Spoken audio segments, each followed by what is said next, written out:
bên nhau ta xoay bên anh lửa hồng, nào lại cùng bên nhau đàn tay nối rồng vòng xoan. Rừng núi cũng xoay theo, trời đất cũng xoay xoay theo, theo tiếng hát ai ray đêm nay xoay cùng vầng trăng.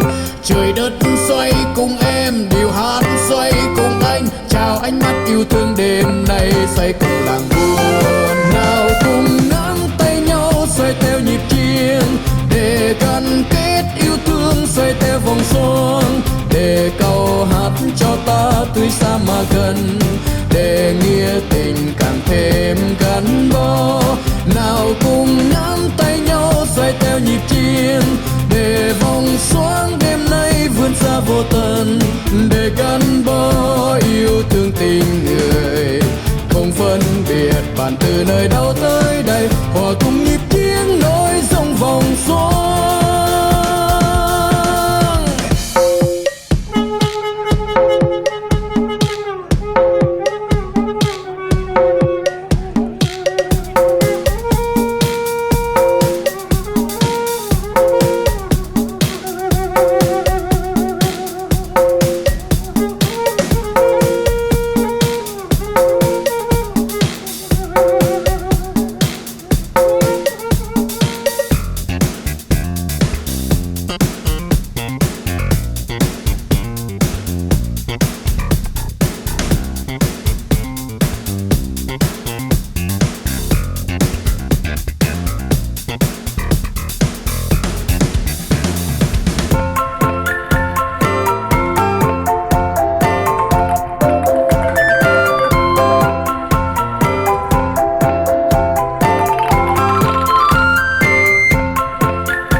Bên nhau ta xoay bên anh lửa hồng, nào lại cùng bên nhau đàn tay nối rồng vòng xoan. Rừng núi cũng xoay theo, trời đất cũng xoay xoay theo, theo tiếng hát ai ray đêm nay xoay cùng vầng trăng.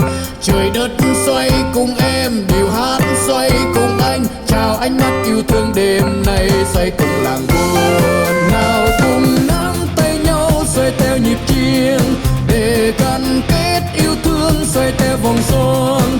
Để câu hát cho ta tuy xa mà gần, để nghĩa tình càng thêm gắn bó. Nào cùng nắm tay nhau xoay theo nhịp chiêng, để vòng xoan đêm nay vươn xa vô tận.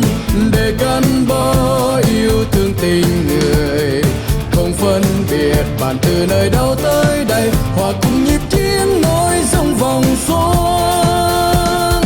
Nào cùng nắm tay nhau xoay theo nhịp chiêng, để gắn kết yêu thương xoay theo vòng xoan. Để câu hát cho ta tuy xa mà gần, để nghĩa tình càng thêm gắn bó.